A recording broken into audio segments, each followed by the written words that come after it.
إن الحمد لله نحمده ونستعينه ونستغفره ونؤمن به ونتوكل عليه ونعوذ بالله من شرور أنفسنا ومن سيئات أعمالنا من يهده الله فلا مضل له ومن يضلل فلا هادي له وأشهد أن لا إله إلا الله وحده لا شريك له وأشهد أن سيدنا ونبينا محمدا عبده ورسوله أما بعد فإن خير الحديث كتاب الله وخير الهدي هدي محمد صلى الله عليه وسلم وشر الأمور محدثاتها وكل محدثة بدعة وكل بدعة ضلالة وكل ضلالة في النار. أعوذ بالله من الشيطان الرجيم. بسم الله الرحمن الرحيم. يا أيها الذين آمنوا اتقوا الله حق تقاته ولا تموتن إلا وأنتم مسلمون.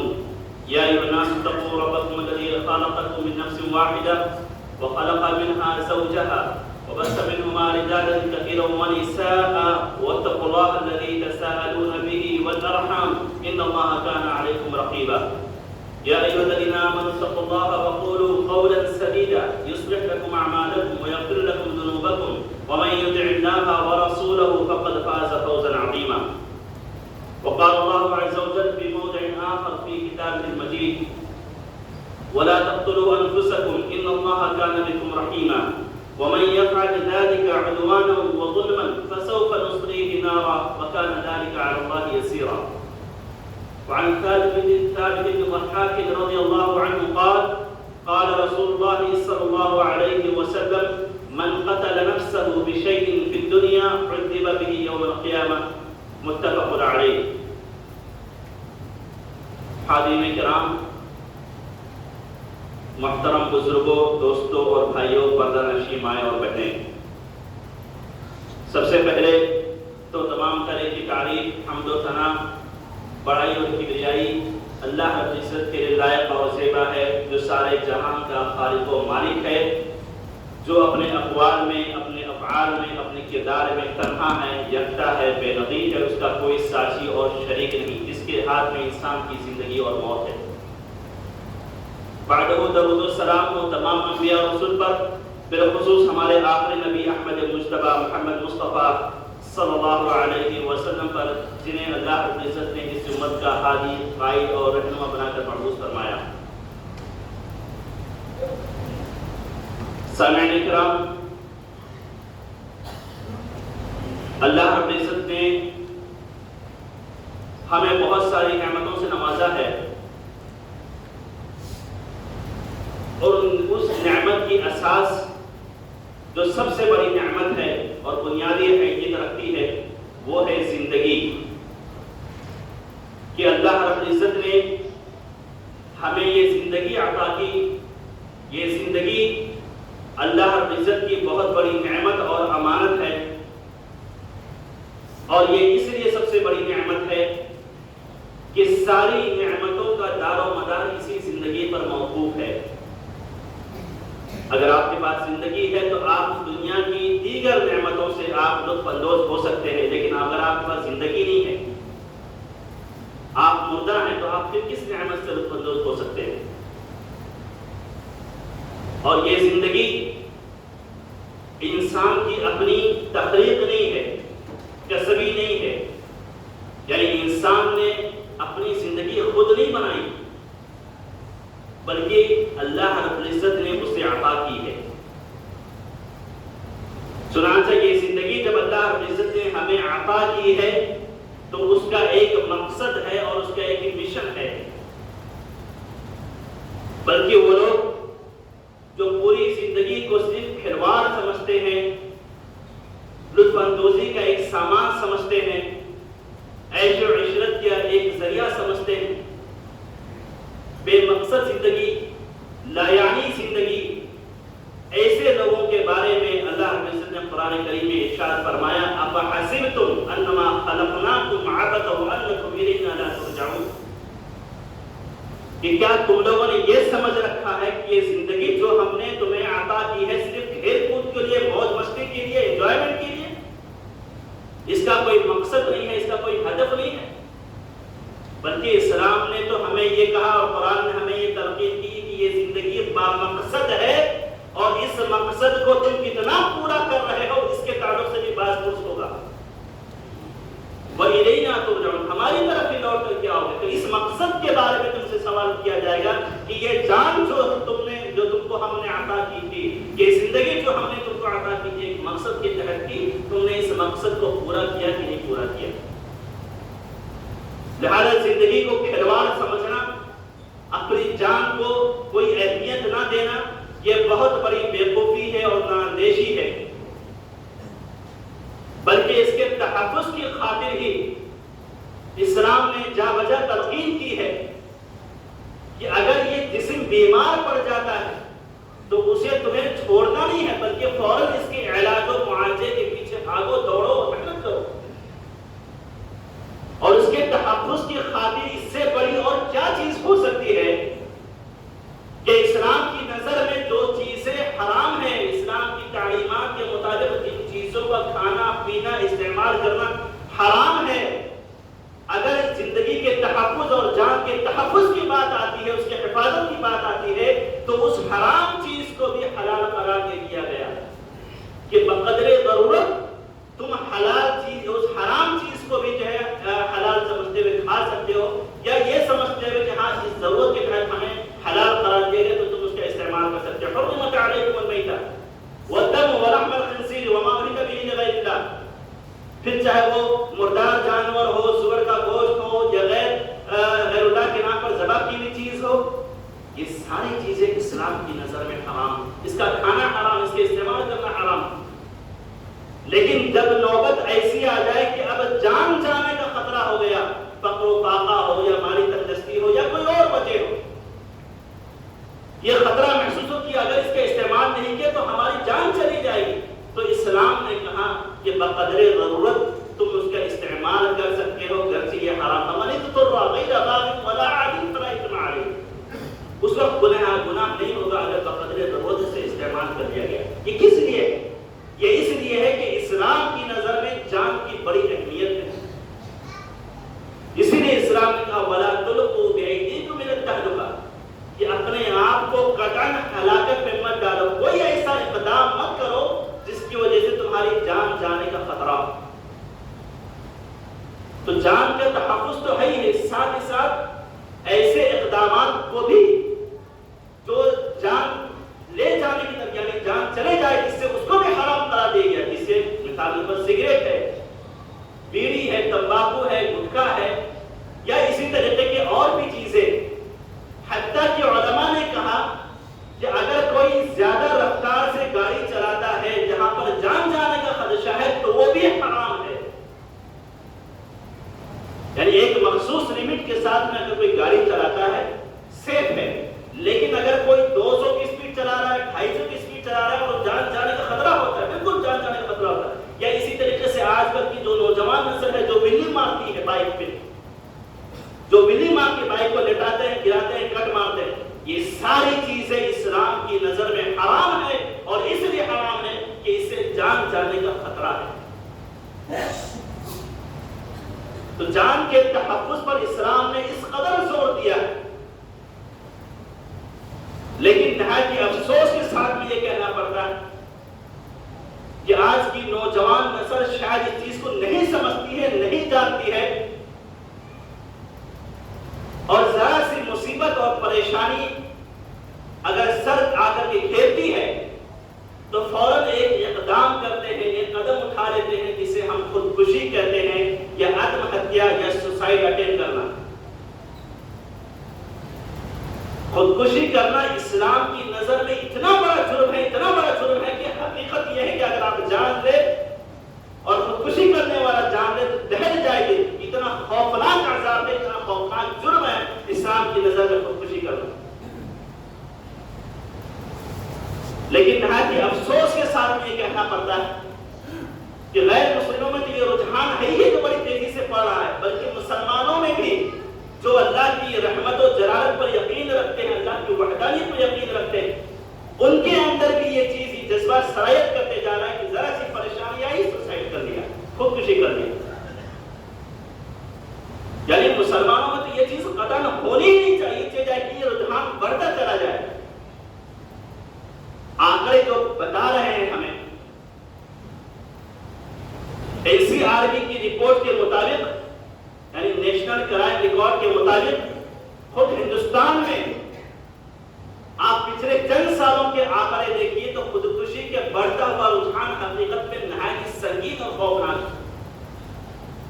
2017 میں NCRB کی رپورٹ کے مطابق 2017 میں ایک سال میں 1,29,887 لوگوں نے خودکشی کی.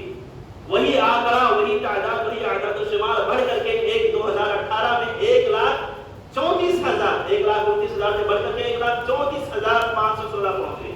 اور پھر 2019 میں یہ تعداد خودکشی کرنے والوں کی تعداد اور مزید بڑھ کر کے 1,39,123 تک پہنچ گئی. اور 2020 کی ابھی تک رپورٹ نہیں آئی جو اس سے کہیں زیادہ ہوگی کیونکہ یہاں پہ لاک ڈاؤن اور اسی طریقے سے فقر و فاقہ مالی تندرستی تو اور چیزیں آئی لاک ڈاؤن کی وجہ سے تو یہ آنکڑا یقیناً اور بڑھ گیا ہوگا. لیکن پچھلے 3 سالوں میں 2017 18 19 میں آپ دیکھیں کہ تقریباً ہر سال 4,500 سے 5,000 تعداد میں اضافہ ہو رہا ہے. یعنی آپ آخری تعداد لے کر کے دیکھیں 2019 کی کہ ایک سال میں 1,39,123 لوگوں نے خودکشی کی ہے. اگر آپ اسے تقسیم کریں ایام پہ تو گویا کہ تقریباً روزانہ 381 لوگوں نے خودکشی کی. ایک دن میں 381 لوگ خودکشی کر کے مر رہے ہیں. یعنی گھنٹے کے اعتبار سے دیکھیں تو تقریباً ہندوستان میں ہر گھنٹے میں 16 خودکشی ہو رہی ہے. ہر گھنٹے میں 16 خودکشی ہو رہی ہے. تقریباً ہر 3.25 منٹ میں ایک آدمی سوسائڈ اٹیمپٹ کر رہا ہے, خودکشی کر رہا ہے. یعنی اتنی تعداد تو ایک سال میں کروڑوں سے نہیں مرے جس کا اتنا بڑا ہوا اور جس کے لیے اتنی احتیاطی تدابیر اختیار کی گئی. اتنی تعداد تو کورونا سے نہیں بڑھے جتنا خودکشی سے مر رہا ہے. یعنی ہر 3.25 منٹ میں ایک آدمی سوسائڈ کر رہا ہے. اور اس پر اور آپ کو ایک بات بتاؤں کہ اس میں ہماری ریاست مہاراشٹر سر فہرست ہے. یعنی مہاراشٹر پورے ہندوستان کی ریاستوں میں سب سے زیادہ خودکشی کرنے والا مہاراشٹر میں. اور یہی آنکڑا جب ہم عالمی سطح پر دیکھتے ہیں تو ہمیں WHO ورلڈ ہیلتھ آرگنائزیشن ہمیں یہ رپورٹ بتاتی ہے کہ تقریباً ہر 40 سیکنڈ میں اس دنیا میں ایک آدمی سوسائڈ کر رہا ہے. تو آپ ذرا اندازہ لگائیں کہ خودکشی کے عمل کو کتنا معمولی سمجھ لیا گیا ہے جسے کوئی جرم ہی نہیں ہے. بالخصوص نوجوان نسل میں تو یہ ایک فیشن بنتے جا رہا ہے. مسئلہ سب سے بڑا یہ ہے کہ جرم نہ سمجھنا, یہ تو ایک مسئلہ ہے ہی, لیکن جرم نہ سمجھتے ہوئے اسے ایک فین سمجھنا, ایک فیشن سمجھنا, یہ جو چیز, یہ فکرہ جو لوگوں کے ذہن میں بیٹھتا جا رہا ہے یہ اس سے زیادہ خطرناک ہے. یعنی اگر میں یہ سوچوں کہ میں خودکشی کے اسباب پر بیان کروں کہ اسباب کیا ہے کہ لوگ زیادہ خودکشی کریں, سمجھ میں نہیں آتا کیا اسباب بیان کروں. کہ ماں نے منع کر دیا بچے کو ٹک ٹاک بنانے سے, جا کے سوسائڈ کر دیا. بچے نے طلب کیا اپنی ماں سے پکنک پہ جانا, 1,000 روپے کی ضرورت ہے. ماں مزدور, کہا کہ حالات اجازت نہیں لے رہے, رک جاؤ کچھ دن, جا کے سوسائڈ اٹیمپٹ کر دیا. اسکول میں بچہ 3 دن سے غائب ہے. پیرنٹس جو ہے استاد نے پوچھا کہ 3 دن تک کہاں غائب تھے, تھوڑی سی ڈانٹ ڈپٹ کیا کی, بچے نے جا کر گھر میں سوسائڈ کر لیا. یہ تو بچوں کا ہے. بڑے بھی جو شعور رکھنے والا طبقہ, جو سمجھدار طبقہ ہے, یعنی ابھی جلدی کی خبر ہے کہ ممبر آف پارلیمنٹ جو لاکھوں لوگوں کے چنندہ قائد ہوتے ہیں کہ ممبر آف پارلیمنٹ نے اسے ممبئی میں سوسائڈ کر دیا. اسی طریقے سے ایک خبر کی سب انسپیکٹر جسے لوگوں کا مسئلہ حل کرنا ہوتا, سب انسپیکٹر جس نے اپنی جو ہے سروس والی دیوار سے گولی مار کے خودکشی کر لی. اور پھر دور کیوں جائے کہ ہمارے شہر ممرا میں کل ہی خودکشی ہو گئی. تو سوال یہ ہوتا ہے کہ اسباب کیا ہے, کیا وجہ ہے, کیا اسباب بیان کر کے لوگ سوسائڈ کر رہے ہیں.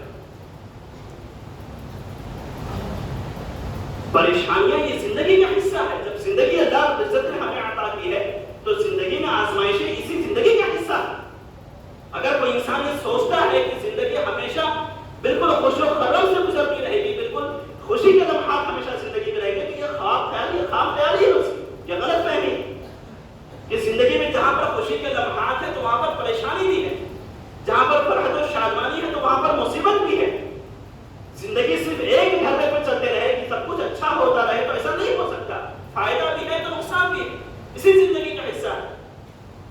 اور پریشانیاں اللہ کی عزت نے تو کہا ہے وَلَنَبْلُوَنَّكُمْ بِشَيْءٍ مِّنَ الْخَوْفِ وَالْجُوعِ وَنَقْصٍ مِّنَ الْأَمْوَالِ وَالْأَنفُسِ وَالثَّمَرَاتِ وَبَشِّرِ الصَّابِرِينَ.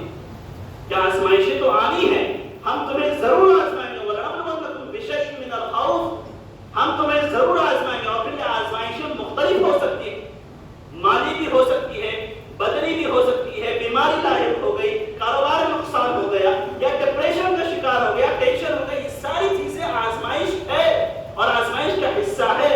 اور اللہ کی عزت کی یہ طریقہ ہے کہ ان سب چیزوں سے آزمائے گا. وَلَنَبْلُوَنَّكُمْ بِشَيْءٍ مِّنَ الْخَوْفِ، کہ ڈپریشن کے ذریعے سے بھی آزمائے گا. وَالْجُوعِ، بھوکمری بھی ہوگی، غیر ساری بھی ہوگی، مالی تندرستی بھی ہوگی، ساری چیزیں. وَلَنَبْلُوَنَّكُمْ بِشَيْءٍ مِّنَ الْخَوْفِ وَالْجُوعِ وَنَقْصٍ مِّنَ الْأَمْوَالِ وَالْأَنفُسِ وَالثَّمَرَاتِ وَبَشِّرِ الصَّابِرِينَ. ہاں، ان آزمائشوں میں جو صبر کر جاتے ہیں، جو ان پریشانیوں کو جھیل لیتے ہیں، صحیح معنوں میں، حقیقی معنوں میں جو ہے بہادر وہی لوگ ہوتے ہیں جو حالات سے لڑنا جانتے ہیں، جو صبر کرنا جانتے ہیں. تو پھر اسلام نے بشارت بھی سنائی ایسے لوگوں کو. وَبَشِّرِ الصَّابِرِينَ الَّذِينَ إِذَا أَصَابَتْهُمْ مُصِيبَةٌ، کہ اے نبی ایسے صبر کرنے والے کو بشارت سنائیے، خوشخبری سنائیے کہ جب ان کو مصیبت لاحق ہوتی ہے، جب زندگی میں کوئی ٹینشن ہو لاحق ہوتا ہے، تو وہ پریشان نہیں ہوتے، نہ تقدیر کو کوستے ہیں، نہ حالات کو کوستے ہیں، نہ کوئی اقدام کرتے ہیں، بلکہ صبر کرتے ہیں اور کہتے ہیں کہ ٹھیک ہے، مصیبت آئی اللہ کی طرف سے ہے اور اللہ ہی اس مصیبت کو دور کرنے والا ہے. ہاتھ اٹھا کے دعا مانگتے ہیں اپنی مصیبت کی دوری کے لیے. اولئک علیہم صلوات من ربہم ورحمہ. اے نبی بشارت سنائیے ایسے لوگوں کے کہ ان کے اوپر اللہ رب العزت کی خصوصی رحمت اور برکت نازل ہونے والی ہے. تو حالات یکساں رہے. عربی میں کہا جاتا ہے، ایک مقولہ ہے کہ دوام الحال من المحال، کہ حالات ہمیشہ یکساں رہے یہ ممکن نہیں ہے. حالات آج برے ہیں تو کیا ہوگا کل بہتر بھی ہوں گے. ان مع العسر یسرا، کہ بے شک تمہارا رب نے یہ وعدہ کیا ہے، ان مع العسر یسرا، کہ بے شک پریشانیوں کے ساتھ میں آسانیاں بھی ہے. ٹھیک ہے، پریشانی آئی چاہے وہ بدنی ہو، مالی ہو یا کوئی اور مسئلہ. اور کیا ایسا ہوتا ہے صحیح معنوں میں کہ آج کل کی نوجوان نسل بالخصوص تو یہ سوچتی ہے کہ ہم خودکشی کر لیں گے تو ہم اس پاپی دنیا سے رخصت ہو کر کے ہم بہت بہتر دنیا کی طرف جا رہے ہیں. کیا صحیح معنوں میں ایسا ہوتا ہے؟ کیا صحیح معنوں میں ایسا ہوتا ہے کہ انسان خودکشی کر کے اپنی مصیبت سے چھٹکارا پا لیتا ہے؟ کیا صحیح معنوں میں ایسا ہوتا ہے کہ انسان خودکشی کر کے اپنے پریشانیوں سے چھٹکارا پا لیتا ہے؟ نہیں ہوتا. نہیں. سنیے آیت کیا کہتی ہے. وَمَن يَفْعَلْ ذَلِكَ عُدْوَانًا وَظُلْمًا وَلَا تَقْتُلُوا أَنفُسَكُمْ، اپنے آپ کو قتل مت کرو، ہلاک مت کرو. إِنَّ اللَّهَ كَانَ بِكُمْ رَحِيمًا. رحمت، اللہ کی عزت کی رحمت پر بھروسہ تو رکھو. بے شک اللہ رحم کرنے والا ہے. وہ پریشانیوں، جو پریشان ہونے والے شخص کی پریشانی کو ضائع نہیں کرے گا، وہ صابرین کے صبر کو ضائع نہیں کرے گا، وہ مظلوم کے مظلومیت کو ضائع نہیں کرے گا. رحم اللہ کی عزت غفور رحیم میں بھروسہ رکھو، اس کے اوپر ٹرسٹ کرو اس کے اوپر. وَمَن يَفْعَلْ ذَلِكَ عُدْوَانًا وَظُلْمًا فَسَوْفَ نُصْلِيهِ نَارًا. جو یہ لوگ سوچتے ہیں نا کہ ہم اس پاپی دنیا سے رخصت ہو کر کے بڑی اچھی دنیا میں جا رہے ہیں، جو لوگ خودکشی کرتے ہیں عدوانًا وظلمًا، اپنے آپ پر ظلم کرتے ہوئے، جان اللہ کی عزت نے عطا کی تھی کسی اور چیز کے لیے، اپنے آپ پر ظلم کر کے اپنی جان کو گنوا دیتے ہیں، قتل اپنے آپ اپنا قتل کرتے ہیں. فَسَوْفَ نُصْلِيهِ نَارًا. تو جیسے ہی ہمارے پاس پہنچتے ہیں اپنی جان دے کر کے ہم اس سے بڑی مصیبتوں سے ڈال دیتے ہیں، یعنی جہنم کی آگ میں سے داخل کر دیتے ہیں. وَكَانَ ذَلِكَ عَلَى اللَّهِ يَسِيرًا. اور اللہ پر یہ نہایت ہی آسان چیز. جو میری رحمت پر بھروسہ نہیں کرتا، جو میری قدرت پر بھروسہ نہیں کرتا، جسے مجھ پر اعتماد نہیں، تو پھر میں اسے وہ زندہ اپنی جان کما کے پھر اسے زندہ رکھ کے فائدہ کیا؟ پھر اسے اللہ کی جہنم میں داخل کر دیتا ہے. وَمَن يَقْنَطُ مِن رَحْمَةِ رَبِّهِ إِلَّا الضَّالُّونَ.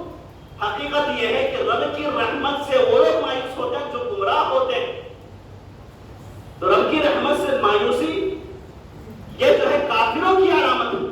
رب کی رحمت سے مایوسی یہ گمراہوں کی علامت. مومن کو یہ زیب نہیں دیتا کہ رب العالمین کی رحمت سے وہ مایوس ہو. اور پھر حدیث ہمیں کیا بتلاتی ہے، جو حدیث آپ کے سامنے ذکر کروں کہ جندب بن جنادہ کی دیکھیے خودکشی کرنے والوں کا حشر کیا ہوتا ہے.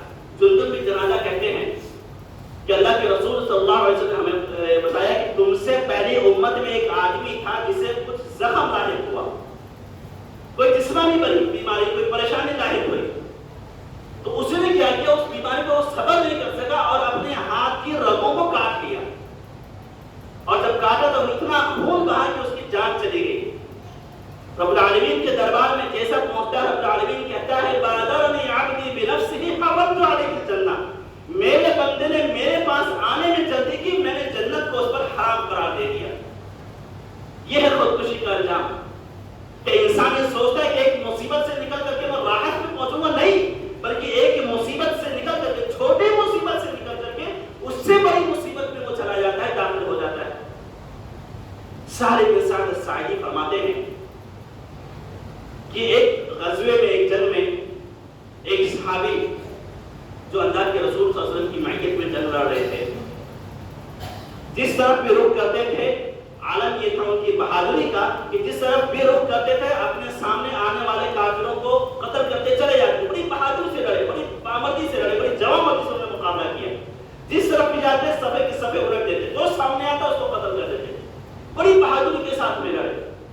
جب شام کا وقت ہوا، لوگ اپنے خیموں میں واپس لوٹ گئے، تو اس آدمی کا تذکرہ بہت کیا جانے لگا کہ یہ آدمی بڑا بہادر آدمی ہے، بڑی جوامردی سے مقابلہ کیا۔ عالم یہ تھا کہ جس طرف بھی جاتا، جو سامنے آتا اس کو قتل کر دیتا۔ اللہ کے رسول صلی اللہ علیہ وسلم کے سامنے بھی اس آدمی کا تذکرہ ہوا، اس کی تعریف ہوئی، تو اللہ کے رسول نے فرمایا کہ مجھے وحی کے ذریعے سے بتایا گیا کہ وہ آدمی جہنم میں جائے گا۔ صحابہ کرام کو یہ چیز بڑی شاق گزری، بڑی تکلیف گزری، بڑی گرام گزری، یہ چیز گزری کہ ایک آدمی جو اتنی بہادری کے ساتھ میں جہاد جیسا عظیم عمل انجام دے رہا ہے، اللہ کے رسول کہہ رہے ہیں مجھے وحی کے ذریعے سے بتایا کہ جہنم میں جائے گا۔ مسئلہ کیا ہے؟ ایک صحابی کہتے ہیں کہ میں دوسرے دن جب دوبارہ جنگ شروع ہوئی تو میں اس آدمی کے پیچھے پڑ گیا کہ اللہ کے رسول نے ایسا کیوں کہا اس آدمی کے بارے میں۔ کہتے ہیں آج بھی وہی کیفیت، وہ آدمی بڑی بہادری سے لڑ رہا تھا، لیکن آج مسئلہ یہ ہوا کہ لڑتے لڑتے اسے زخم لاحق ہوا، وہ بھی زخمی ہو گیا، مجروح ہو گیا۔ جب اسے زخم لاحق ہوا، وہ اپنے زخموں کی تاب نہ سکا، اپنے زخم کو برداشت نہیں کر سکا اور اپنی تلوار کو زمین میں الٹا رکھا، یعنی زمین جس سے ہاتھ کا جو قبضہ ہوتا ہے، اس کو جس سے ہاتھ تلوار پکڑی جاتی ہے، اس کو زمین میں ٹکایا، تلوار کی نوک کو اوپر رکھا اور اپنا پورا جسم لے کر تلوار کی نوک میں ڈال دیا اور تلوار اس کے آر پار ہو گئی اور اس کی جان چلی گئی۔ یہ صحابی کہتے ہیں کہ میں فوراً بھاگا اللہ کے رسول صلی اللہ علیہ وسلم کی خدمت میں حاضر ہوا، کہا اے اللہ کے رسول اشہد انک رسول اللہ، میں گواہی دیتا ہوں کہ آپ اللہ کے رسول ہیں۔ فرمایا کہ معذرت کیا؟ کہا اللہ کے رسول کل فلاں آدمی جو بڑی بہادری سے لڑ رہا تھا، آپ نے اس کے بارے میں جب یہ کہا کہ وہ آدمی جہنم میں جائے گا تو ہمیں بڑی چیز گراں گزری، تو ہم نے اس کا پیچھا کیا تو ہم نے دیکھا حقیقی معلوم ہے کہ وہ لڑا تو بڑی بہادری سے، لیکن اس نے آخری میں جا کر کے نتیجہ یہ نکلا کہ آخری میں جا کر کے اس نے اپنے آپ کو قتل کر لیا، سوسائڈ کر لیا، خودکشی کر لیا۔ تو اس کا مطلب یہ کہ وہ جہنم میں چلا گیا۔ اب آپ اندازہ لگائیں کہ جہاد جیسا عظیم عمل اللہ کے رسول صلی اللہ علیہ وسلم کی معیت میں جنگ لڑ رہا ہے، ان کی اتباع کرتے ہوئے جنگ لڑ رہا ہے، اس کے باوجود خودکشی کرنے کی بنیاد پر وہ جہنم کا مستحق بن گیا ہے۔ اسی طریقے سے ابو ہریرہ رضی اللہ عنہ کی حدیث کہ اللہ کے رسول صلی اللہ علیہ وسلم فرماتے ہیں کہ جو آدمی اپنے آپ کو پہاڑ سے گرا کر خودکشی کر لے گا تو قیامت تک وہ جہنم کی آگ میں جلے گا اور جہنم کی آگ میں اپنے آپ کو گراتا رہے گا۔ بہت سارے لوگ ہوتے ہیں جو بلڈنگ سے اپنے آپ کو گرا لیتے ہیں، خودکشی کر لیتے ہیں، ٹرین کے آگے جا کر کے کود جاتے ہیں۔ آئے دن اس طرح کے واقعات اور اخبارات میں آپ پڑھتے رہتے ہوں گے۔ اسی طریقے سے اللہ کے رسول صلی اللہ علیہ وسلم نے فرمایا کہ جس نے اپنے آپ کو زہر سے ہلاک کر دیا، یعنی زہر پی لیا، کچھ لوگ ہوتے ہیں نا چوہے مارنے کی دوا پی لیتے ہیں، زہر پی لیتے ہیں، جس نے اپنے آپ کو زہر پی کر کے ہلاک کر دیا، فَسُمُّهُ بِيَدِهِ، تو اس کا زہر اس کے ہاتھ میں رہے گا، قیامت تک اپنے آپ کو زہر پیتا رہے گا، جہنم کی آگ میں چلتا رہے گا اور اس کے بعد اپنے آپ کو ہلاک کرتا رہے گا۔ لیکن یہاں تو موت آ گئی، لیکن وہاں موت نہیں آنے والی۔ اسی طریقے سے کچھ لوگ جو اپنے آپ کو ہتھیاروں سے ہلاک کر لیتے ہیں، چاقو مار لیتے ہیں یا بندوق سے اپنے آپ کو ہلاک کر لیتے ہیں، فَحَدِيدَتُهُ بِيَدِهِ، تو وہ ہتھیار اس کے ہاتھ میں ہوگا، اپنے آپ کو وہ جہنم تک ہلاک کرتا رہے گا اور جہنم کی آگ میں چلتا رہے گا۔ معلوم یہ ہوگا کہ خودکشی کرنے والے کا انجام نہایت ہی بھیانک ہے۔ اور پھر اسی طریقے سے اہل علم نے، اور اسی طریقے سے ایک وعید اور میں آپ کو سناؤں، کہ اللہ کے رسول صلی اللہ علیہ وسلم کے سامنے ایک آدمی کا جنازہ لایا گیا جس آدمی نے اپنے آپ کو تیروں سے ہلاک کر دیا تھا.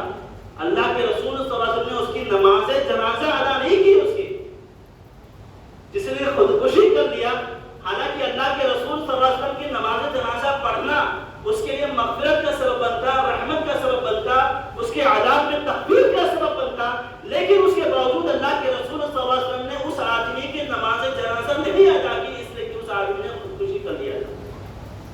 اور اسی سے علماء نے استدلال کیا ہے کہ جب کوئی آدمی خودکشی کر لے تو سماج کے جو باعزت افراد ہیں، علماء کا طبقہ ہے، دانشوروں کا طبقہ ہے، جو اعلیٰ طبقہ ہے سماج کا، خودکشی کرنے والے پر ان لوگوں کو نماز جنازہ نہیں ادا کرنی چاہیے، تاکہ پورے سماج میں یہ میسج جائے، یہ پیغام جائے کہ اگر میں خودکشی کر لیتا ہوں تو جو علماء کا طبقہ ہے، دانشوروں کا طبقہ ہے، یہ میرے مرنے کے بعد مجھ پر نماز جنازہ ادا نہیں کرے گا.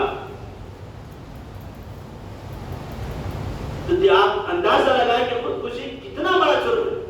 اب سوال یہ ہے، ایک آخری نقطہ، کہ سوال یہ ہے کہ مولانا آپ تو یہ کہہ رہے ہیں کہ خودکشی نہیں کرنا چاہیے، لیکن حالات ایسے آتے ہیں کہ حالات میں آدمی کرے تو کیا کرے؟ یعنی خودکشی کرنا تو حرام، اور خودکشی کرنا کیوں بلکہ موت کی تمنا کرنا ہی حرام ہے. امام بخاری مسلم کی روایت ہے، انس رضی اللہ عنہ فرماتے ہیں لا يتمنى احدكم الموت لضر يصابه، کہ تم میں سے کوئی بھی شخص قطعاً موت کی تمنا نہ کرے صرف اس وجہ سے کہ اس کو کوئی مصیبت لاحق ہوئی، کوئی ٹینشن لاحق ہوا، کوئی پریشانی آئی تو اس پریشانی سے بھاگنے کے چکر میں موت کی تمنا قطعاً نہ کرے. اگر فإن كان لا بد فاعلا، اگر پریشان ہو ہی گیا ہے زندگی سے تو یہ کہے کہ اللهم احيني ان كانت الحياة خيرا لي وتوفني ان كانت الوفاة خيرا لي، کہ اللہ مجھے زندہ رکھنا، جب تک زندگی میرے حق میں بہتر ہے تو مجھے زندہ رکھنا، اور جب موت میرے حق میں بہتر ہوگی تو اللہ تعالیٰ مجھے موت دے دینا. لیکن صرف اور صرف وہ موت کی تمنا کرے، یہ قطعاً اسلام اس بات کی اجازت نہیں دیتا ہے. بخاری کی روایت ہے، اللہ کے رسول صلی اللہ علیہ وسلم فرماتے ہیں کہ کوئی تم میں سے قطعاً موت کی تمنا نہ کرے، اس لیے کہ اگر وہ نیک ہوگا، زندہ رہے گا تو اپنی نیکی میں اضافہ کرے گا، اور اگر برا شخص ہوگا تو ہو سکتا ہے کہ زندہ ہے تو زندگی میں اس کو توبہ کی توفیق ملے اور وہ توبہ کر لے اور اللہ اس کے گناہوں کو معاف کر دے اور اس کی آخرت سنور جائے. تو قطعاً موت کی تمنا نہیں کرنی چاہیے. اب جب مسئلہ ہے پریشانی آ جاتی ہے تو دیکھیے دو تین چیزیں اہم میں آپ کو بتانا چاہوں کہ سب سے پہلی چیز، جب پریشانی آتی ہے، مصیبت آتی ہے، آپ اللہ کی رحمت پر، اس کی عظمت پر، اس کی جلالت پر پختہ یقین اور ایمان رکھیے کہ اللہ عزت کبھی صابرین کے صبر کو ضائع نہیں کرتا.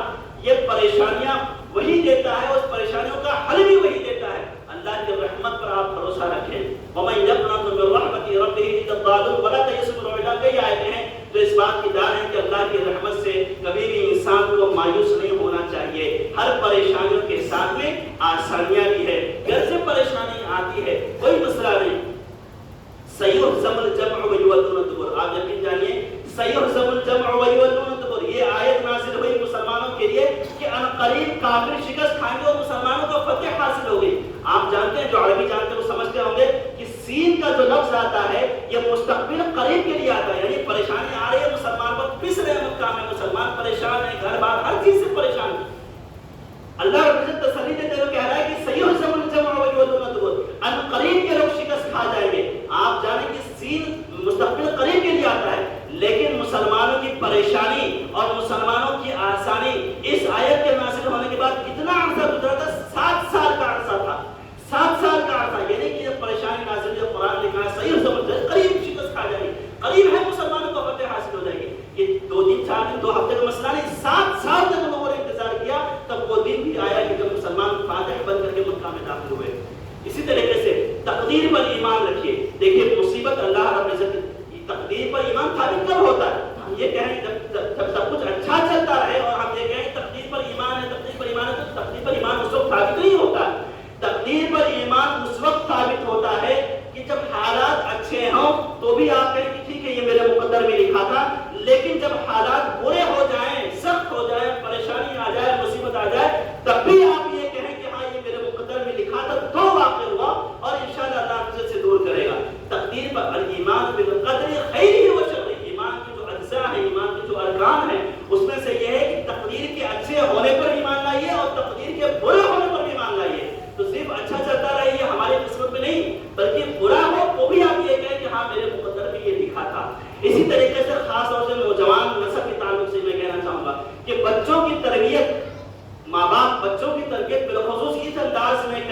کہ بچپن سے بچوں کے اندر خود اعتمادی پیدا ہو، حالات کا مقابلہ کرنے کی کوشش، حالات کا مقابلہ کرنے کا جذبہ ان کے اندر، حوصلہ ان کے اندر پیدا ہو۔ مثال کے طور پر کہ ایک بچہ آپ کے پاس آتا ہے، 10 مرتبہ وہ آپ کے پاس آتا ہے کہ والد صاحب مجھے پیسہ دے دیجیے، آپ 10 روپیہ اس کو دے دیتے ہیں، 10 مرتبہ آتا ہے تو 8 مرتبہ دیجیے، تو 2 مرتبہ محروم بھی کیجیے اس کو، مت دیجیے اس کو، تاکہ اس کو یہ معلوم ہو، بچپن سے یہ ذہن میں اس کے بیٹھ جائے کہ جو چیز میں چاہتا ہوں وہ مجھے ملتی ہے، لیکن کبھی کبھی ایسا بھی ہوتا ہے کہ جو چیز چاہتا ہوں وہ نہیں بھی ملتی ہے مجھے۔ پھر یہ سب ساری چیزیں بچپن سے بچے کی تربیت کسی انداز میں ہوگی تو یہ نتیجہ نہیں آئے گا کہ میں نے 10ویں کے امتحان میں تو بہت محنت کی لیکن میں پاس نہیں ہوا، کوئی مسئلہ نہیں ہے، پاس نہیں ہوا پھر موقع ہے، تو پاس ہوتے بھی ہیں اور فیل بھی ہوتے ہیں۔ جب بچے کے ذہن میں یہ چیز بیٹھی رہے گی تو انشاءاللہ ایسا کوئی قدم نہیں اٹھائے گا کہ جس سے آپ کو اب کبھی افسوس کرنا پڑے۔ اسی طریقے سے ایک آخری چیز کہ اللہ رب العزت سے دعا کرنا۔ دعا دیکھیے مومن کا یہ ہتھیار ہے، ہر حال میں انسان کو اللہ رب العزت کی بارگاہ میں ہاتھ اٹھا کر دعا کرتے رہنا چاہیے، خوشیوں کے ایام میں تو بھی اور مصیبت کے ایام میں تو بھی۔ انس رضی اللہ عنہ فرماتے ہیں کہ اللہ کے رسول صلی اللہ علیہ وسلم پر جب ایسی کوئی پریشانی آتی تھی تو آپ فوراً کہتے تھے یا حی یا قیوم، اے زندہ رہنے والی ذات، اے قائم رہنے والی ذات، یا حی یا قیوم برحمتک استغیث، تیری رحمت کا واسطہ دے کر کے تجھ سے سوال کرتا ہوں، فاصلح لی شأنی، میرے حالات برے ہیں، میرے حالات کو درست کر دے۔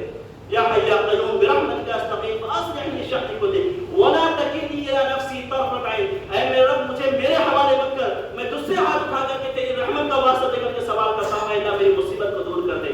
یقیناً آپ جب اعتماد رکھیں گے، یقین رکھیں گے، دعا کریں گے تو اللہ تعالیٰ آپ کی پریشانیوں کو دور کرے گا۔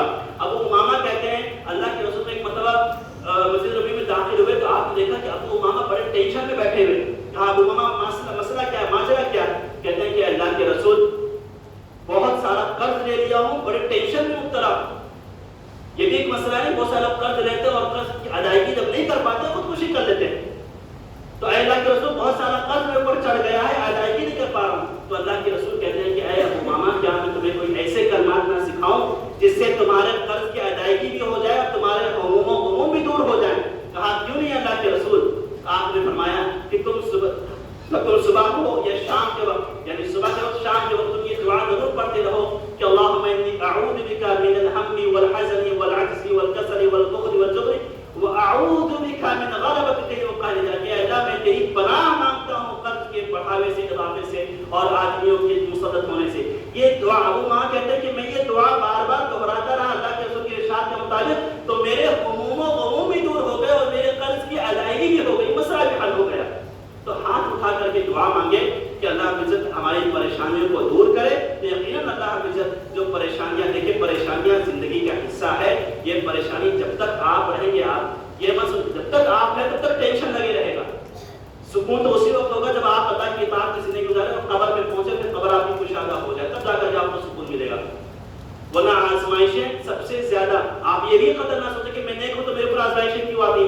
ارے سب سے زیادہ آزمائشیں تو انبیاء پر آئی ہیں، اشد الناس ابتلاء انبیاء سے افضل کون ہے سورہ زمین پر؟ لیکن سب سے زیادہ آزمائشیں تو انبیاء کے اوپر آئی، انبیاء آزمائے گئے۔ تو آپ کوئی مستثنا نہیں ہے، پریشانی ہر ایک کے اوپر آتی ہے، نیک ہو، بد ہو، کافر ہو، مسلمان ہو، صالح ہو، سب پر پریشانی آئے گی، لیکن ان پریشانیوں سے مقابلہ کرنا حقیقی معنوں میں یہی چیز ہے انسان کو کامیاب کرتی ہے، دنیا میں بھی اور آخرت میں بھی۔ اللہ رب العزت دعا ہے کہ اللہ رب العزت ہمیں حالات کا مقابلہ کرنے کی توفیق عطا فرمائے، آمین۔ وصلی اللہ علیہ وسلم نبینا محمد۔